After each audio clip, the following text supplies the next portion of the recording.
नमस्कार, जय हिंद दोस्तों।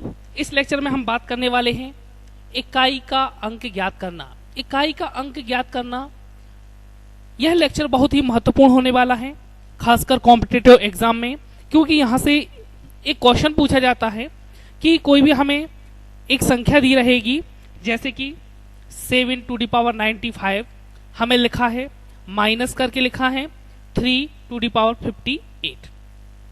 यदि 7 की घात 95 ऋण 3 की घात 58 है और पूछा जाएगा तो इकाई का अंक ज्ञात कीजिए। यूनिट प्लेस हमें यहाँ पर ज्ञात करना होता है।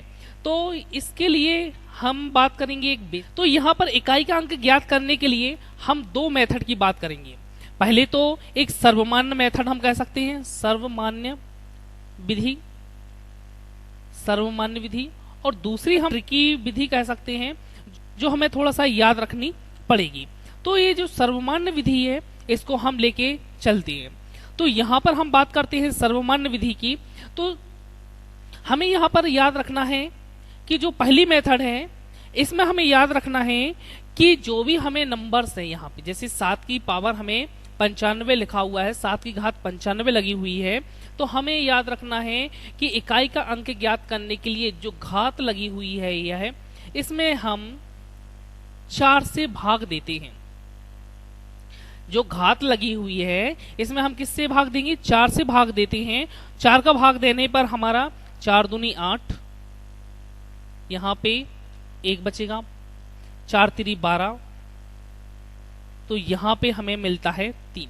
तो हमें यहाँ पर शेषफल देखना है कि शेषफल कितना बचा है। यहाँ पे शेषफल हमारा बचा 3।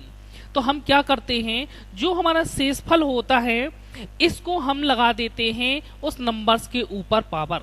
7 के ऊपर 3 की घात लगाएंगे तो ये तो हम सॉल्व कर सकते हैं। 7 7 49 7 343। तो यहाँ पे आ गया हमारा 343, और 343 में इकाई का अंक क्या है हमारा? 3। 343 में हमें इकाई का अंक क्या मिला है? यहाँ पे ये 3 मिला है। तो हम कह देंगे कि 7 की घात जो 95 है, 95 है, इसको हम हल करेंगे तो जो इकाई का अंक होगा वह हमारा क्या होगा? 3 होगा। अर्थात हमें यहाँ पे इस पूरे नंबर्स का जो यूनिट प्लेस है, इकाई का अंक है, वह पता चल गया कि इकाई में अंक कौन सा है? 3 है। इसी तरीके से हम देखते हैं 3 के ऊपर 58 की घात है। यदि हमारे लिए 3 के ऊपर 58 की घात लगी हुई है और इसका हमें इकाई का अंक ज्ञात करना है, तो हम क्या करते हैं, जो 58 की घात लगी हुई है इसमें हम करते हैं 4 से भाग।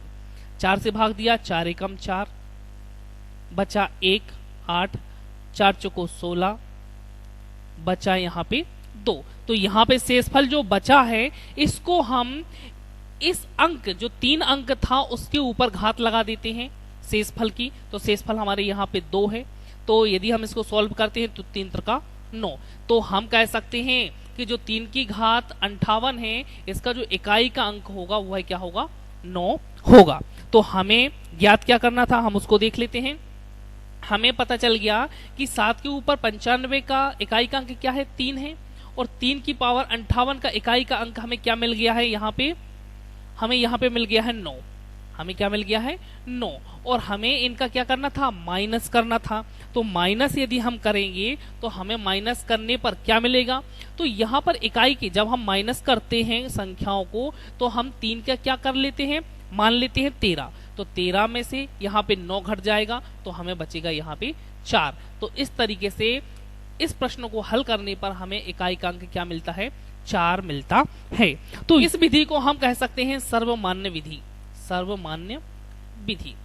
तो सर्वमान्य विधि के अंतर्गत हम क्या कह सकते हैं कि सर्वमान्य विधि में जो भी हमें संख्या दी गई है उस संख्या के ऊपर घात है। यदि हमारे पास कोई संख्या है तो इसके लिए हम फॉर्मूला क्या बनाते हैं? संख्या, और संख्या के ऊपर हमारी घात लगी हुई है, यह हमारे लिए नंबर है कोई भी, और हमें इसका क्या निकालना है? इकाई का अंक ज्ञात करना है। इकाई का अंक हमें ज्ञात करना है। तो इसके लिए हम करते क्या है, जो हमें घात है, घात में हम क्या करते हैं? 4 से डिवाइड करते हैं। जो भी घात लगी हुई है उसमें हम 4 से डिवाइड करते हैं, और 4 से भाग देने पर जो हमें शेषफल मिलता है, शेषफल जो हमें मिलता है उसको हम ज्ञात करते हैं।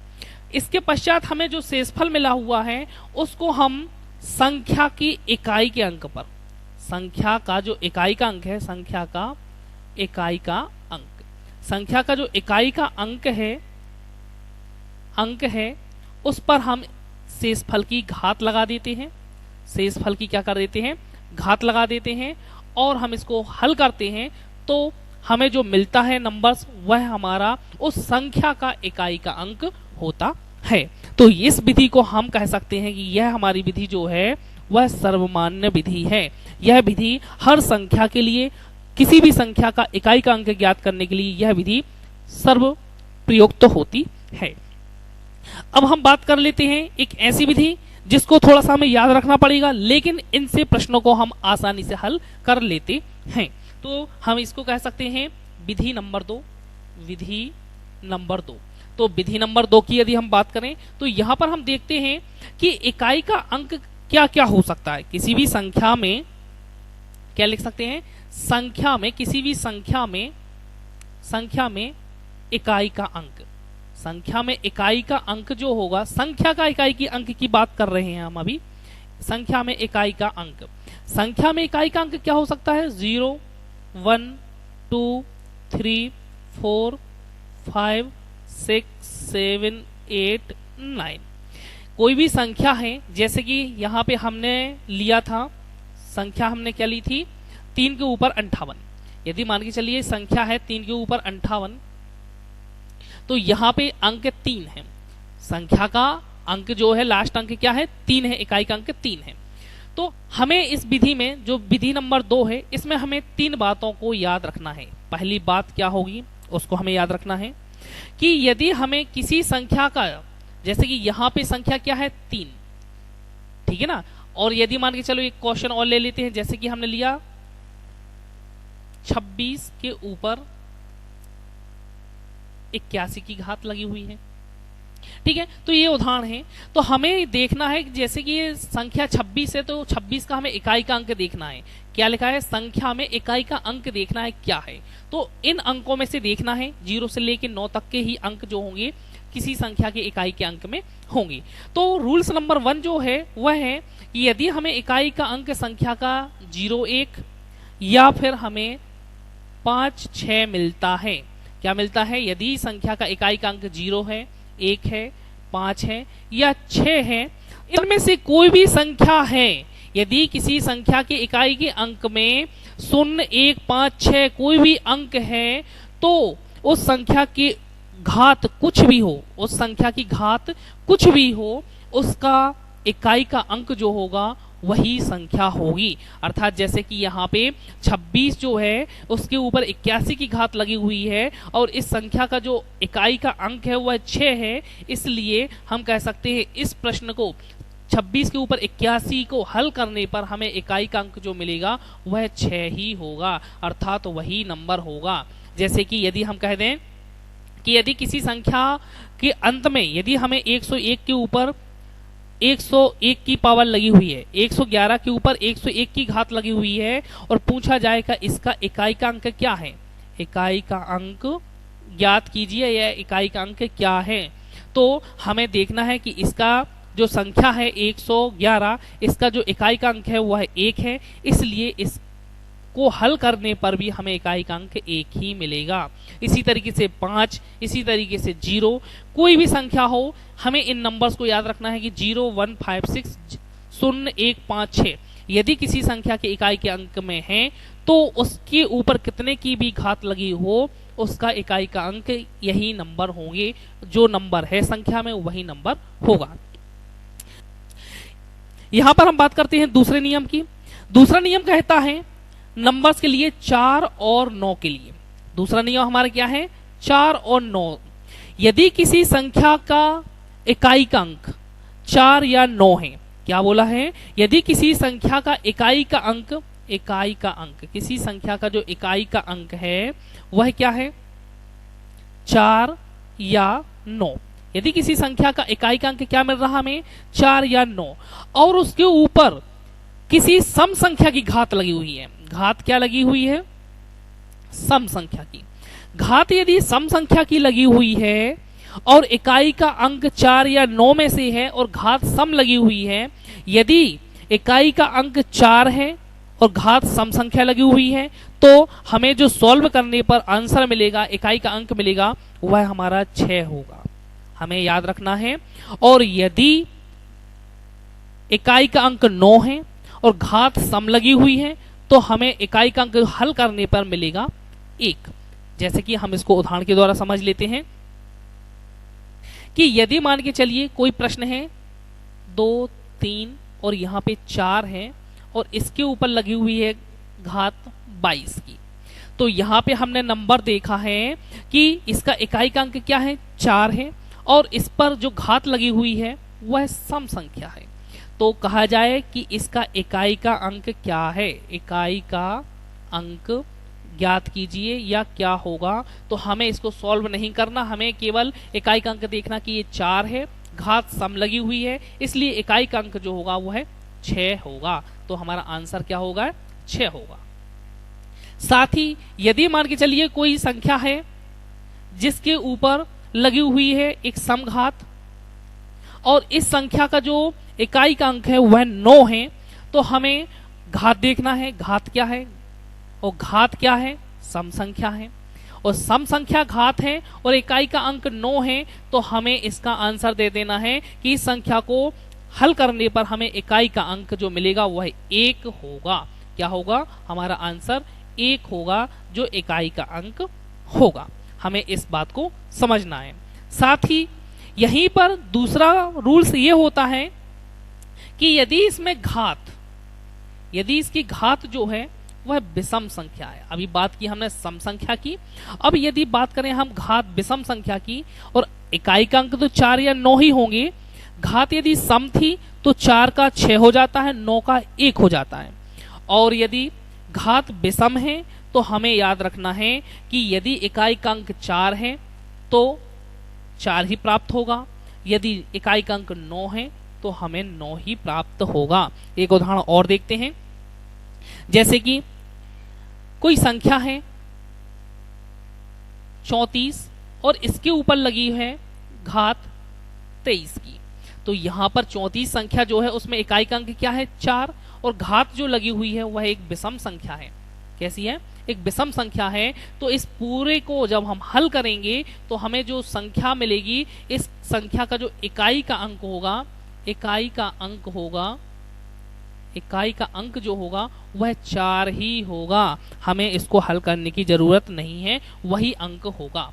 साथ ही एक उदाहरण और लेते हैं। जैसे कि यदि 2, 4, 9 के ऊपर यदि कोई संख्या 101 है और यहाँ पे हमने संख्या देखी कि उसका इकाई का अंक तो 9 है और उस पर जो घात लगी हुई है वह एक विषम संख्या है, विषम संख्या है, तो हम कह देंगे कि इसका जो इकाई का अंक होगा वह 9 ही होगा। इसको हमें देख कर ही हम उसका आंसर बता सकते हैं। चलिए बात कर लेते हैं हम अगले रूल्स की। तो अगले रूल्स के लिए संख्याएं हमारी क्या बची, अगले रूल्स के लिए हमें संख्याएं बची 2 और 3 और 7 और 8। तो जो अगला रूल्स जो है 2, 3 और 7, 8 के लिए यह रूल्स वही रूल्स है जो कि हमने सर्वमान्य विधि में पढ़ा था कि यदि 2, 3, 7, 8 संख्याएं मिलती हैं तो हमें घात को 4 से भाग देना पड़ेगा और जो शेषफल आएगा उसको हमें हल करना पड़ेगा। जैसा कि हमने सर्वमान्य विधि पहली विधि में देखा था, उसी तरीके से हल करना पड़ेगा। यह रूल्स केवल 2 ही विधियां हैं इसमें। यह जो विधि है, यह विधि 0, 1, 5, 6 के लिए बहुत ही महत्वपूर्ण है, देखने से ही आंसर हमें पता चल जाएगा। साथ ही यह विधि 4 और 9 के लिए बहुत ही महत्वपूर्ण है। इस प्रकार के प्रश्नों को हम देखकर ही हल कर सकते हैं। चलिए हम एक एग्जाम्पल के द्वारा इस पूरी विधि को समझते हैं। तो यहां पर हम एक एग्जाम्पल लेते हैं। एग्जाम्पल हम लेते हैं कि 201 के ऊपर 9 की घात धन 216 के ऊपर 4 की घात ऋण 504 के ऊपर 23 की घात धन 19 के ऊपर 4 की घात। यदि हमें इस प्रश्न को हल करना है और पूछा जाए कि इस प्रश्न को हल करने पर इकाई का अंक क्या होगा, इकाई का अंक क्या होगा, इकाई का अंक यहां से हमसे पूछा जाएगा। तो हमें यहां पर देखना है सबसे पहले कि 201 संख्या जो है उसका इकाई का अंक क्या है, 1, और उसके ऊपर जो घात लगी हुई है वह सम है। और चूंकि हम जानते हैं यदि हमें इकाई के अंक में 0, 1, 5 और 6 मिलता है तो उस संख्या के ऊपर कितनी भी घात लगी हुई हो इकाई का अंक वही होता है। तो यहां पर हमें जो इकाई का अंक मिलेगा वह क्या होगा, 1 होगा। ठीक है, प्लस लगा लेंगे यहां पे दिया है 216। इसमें यदि हम इकाई का अंक देखें तो 6 है, तो हमने देखा कि 0, 1, 5, 6 होता है तो इकाई का अंक वही होता है चाहे कितनी भी घात लगी हो। तो यहां पर हमें 6 ही मिल जाएगा इकाई का अंक। ऋण यहां पर देखते हैं 504। 504 संख्या में जो 4 है तो हमने क्या पढ़ा है कि 4 और 9 की कंडीशन में यदि घात कैसी है, सम है, सम घात है, तो 4 का 6 और 9 का 1 हो जाता है। और यदि 4 और 9 की कंडीशन में घात विषम है तो 4 का 4 और 9 का 9 वही रहता है। तो यहां से हमें देखना है कि 504 जो है उसके ऊपर घात जो लगी हुई है वह विषम है, इसलिए हमें क्या मिलेगा, वही अंक जो होगा 4 इकाई का अंक होगा। साथ ही प्लस अब यहां पे है 19, 19 के ऊपर जो है 19 में 9 जो है इकाई का अंक है और इसके ऊपर एक सम संख्या की घात लगी हुई है। तो हमने देखा है कि 9 है होता है और उसके ऊपर सम की घात होती है तो हमें इकाई का अंक 1 मिलता है। तो 1 लिख लेंगे, इसको हम सॉल्व करेंगे। तो यहां देखा कि इकाई का अंक है, ये सब इकाई के अंक लिए हुए हैं संख्या के। तो हमें 1, 6, हम पहले धन वालों को जोड़ लेते हैं, 6 और 1 7 और 1 8, 8 में से यदि 4 घट जाएगा तो हमें मिलेगा 4। तो हम कह देंगे कि इस पूरे प्रश्न को हमें हल करने पर इकाई का अंक क्या मिलेगा, तो इकाई का अंक जो होगा वह हमारा 4 होगा। इकाई का अंक क्या होगा, 4 होगा। तो आप जरूर बतलाएं यह ट्रिक आपको कैसी लगी। यदि आपको ट्रिक अच्छी लगती है तो आप जरूर हमारे अपने YouTube चैनल मैथ्स हेल्प को सब्सक्राइब करें, साथ ही अपने दोस्तों के साथ शेयर जरूर करें। धन्यवाद।